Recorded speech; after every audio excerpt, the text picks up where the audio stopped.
Hi, I'm Troy. I'm Joel. And we're the Amity Affliction, and this is Bringthenoise UK.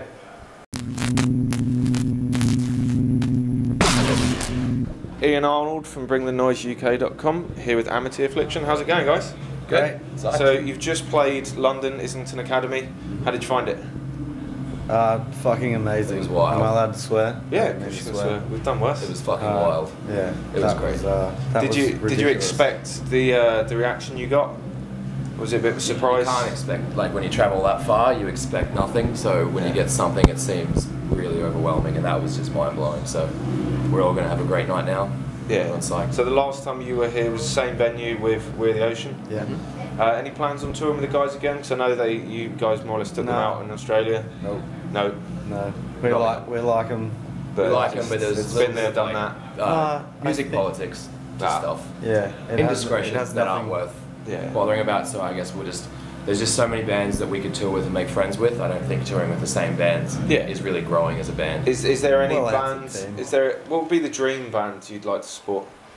I said this Dead or Alive. Meatloaf. Meatloaf, that'd be pretty sweet. That'd be fucking. He doesn't his daughter tour with him, which is kind of hot. Well, that's a bonus. Yeah. That's just me personally. I just think like bands like within our genre and stuff have kind of toured with most of the bands that are like us, and some of them can be quite disappointing and make you not really enjoy the band. So I think just meeting someone who's been through so much, if they're fucked, you can just go, well, they're probably fucked for a good reason, not just because they toured for 3 years and got jaded. Yeah. Like I just think you could learn so much off someone like that. So someone like Phil Collins or Meatloaf or someone I could just tag along with. Wow. Totally different. What would you say? Every Time I Die and Poison the Well. Every Time I Die is definitely actually a lot more modern. Just because I'd want to sit there and sweat them real hard and embarrass myself by going, I love you, man, I love you. Yeah. Just kind of watch and dribble a bit. He's a man crush. Yeah, I have a man crush on both of the singers, so I'm sure it'd go really well. Not bad man crushes, could be worse. Could be Meatloaf. I've got a bit of a man crush on Meatloaf. What, especially when he did Fight Club with the tits? With the tits. Yeah, that was Meatloaf with tits, just perfect. Yeah. Well, then my favourite rapper made a song and he was like, we were watching Meatloaf with my girlfriend and she laughed because he had bitch tits and that's because I had bitch tits and I was like, no, I love him.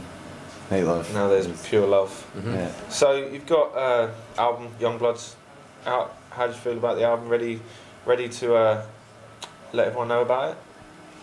We're proud. Sort of like our record before didn't really feel like an album to us. It was an unusual experience. The whole thing, the band maybe wasn't in the time. It was like an EP with filler. Yeah. We just had we hadn't found our lineup and our unit, which we have now found, and we just did our last record with, and we're just functioning as a unit musically and mentally, and like they're making music in there right now as we speak. Like it's wild. Doing Cannibal Corpse. We're obsessed with Cannibal Corpse. Yeah, I was going to say there's like two or three Cannibal Corpse t-shirts on the stage. I wish I had my one on still. I had one of a Reaper doing a line of coke that was shaped into an upside down cross. I did. The band was like Necrophilia. On the back it says white powder, not white power. Nice. Yeah. So how happy do you feel to be the lineup? You seem more comfortable and happier. Is it a good feeling? You happy to look forward and continue the journey, as it were? Yeah. I don't know if you remember that guy we had in the band that was like a reverse UK GPS. The guy that hung the fucking Great Britain flag over his amp and said I'm British, he lived here for 2 years of his life. We got rid of him and everyone has been PMAing ever since. High fives all around. Was it a difficult decision or just like, fuck it, see you later, that's the door? We pretty much told him to get fucked and I think Troy told him the day after we landed. I had a couple. It was my birthday, we were flying through Korea and like I was off him as it was. And I was having a time of my life and I'm like, mate, come have a drink with me, it's my birthday. I tried so hard with the guy, he's like, fuck that, it's too cold. And just in my mind, I'm like, I'm going to enjoy this so much, but I'm going to wait till I get home. Got home, next day, gave him a call. I said, I'm calling you because you're out of the band. And he was so gobsmacked. And then he said, was why? Was it that simple? Just like, see you later? Yeah, I said, I'm calling you because you're out of the band. And he was like, wow. And I said, you don't like me, and I don't like you. This isn't going to work. It's not working. It's not recorded. It's not me, it's you.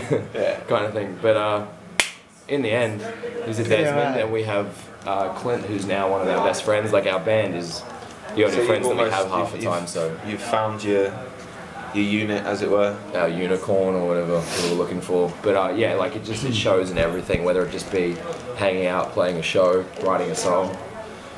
Sounds like a VB ad. It's alright. We still have our little tiffs. Yeah, as everyone does. Yeah, totally. Last night I fell asleep and I think I kicked Troy, but he thought I was awake. And I woke up to him going, Ryan was... And I was just like, I'm sorry. I was like, fuck. Wiping your footprint off his leg. No, he was like sitting in front of me and I kicked him by accident and he thought I meant to kick him and I was just like, fuck, sorry. I was just wasted and ready for action, then, but it was we always get over things. I think we realise the worth of what we're doing and any small things that happen. Even though we've all got a bit of a temper, we know that nothing's worth making an issue of because we're really the luckiest people in the world. Yeah, talking of tempers, if there was to be a mass brawl in the band, who would be the one standing at the end? Me and Aaron grew up in a pretty rough town. Look at this. I wish you could see what's happening. This is bad. Positive I keep waving at people. Alright. There's no one there but a camera. It's really bad. I like to think that me and Aaron would have a good wrestle. I think like we grew up sort of looking out for each other and stuff. I've known him for 13 years. I reckon Clint would be the first to drop. Clint would just run high. You can't see him, but there he was. Yeah, and maybe then me, and then Ryan. No, who knows? Maybe we'll just do it later, and we'll just call you, and you can Yeah. come and film the Rumble. So, what are your plans for the rest of the year? Obviously, the year's coming to a close. Got any New Year's resolutions? Things you're gonna?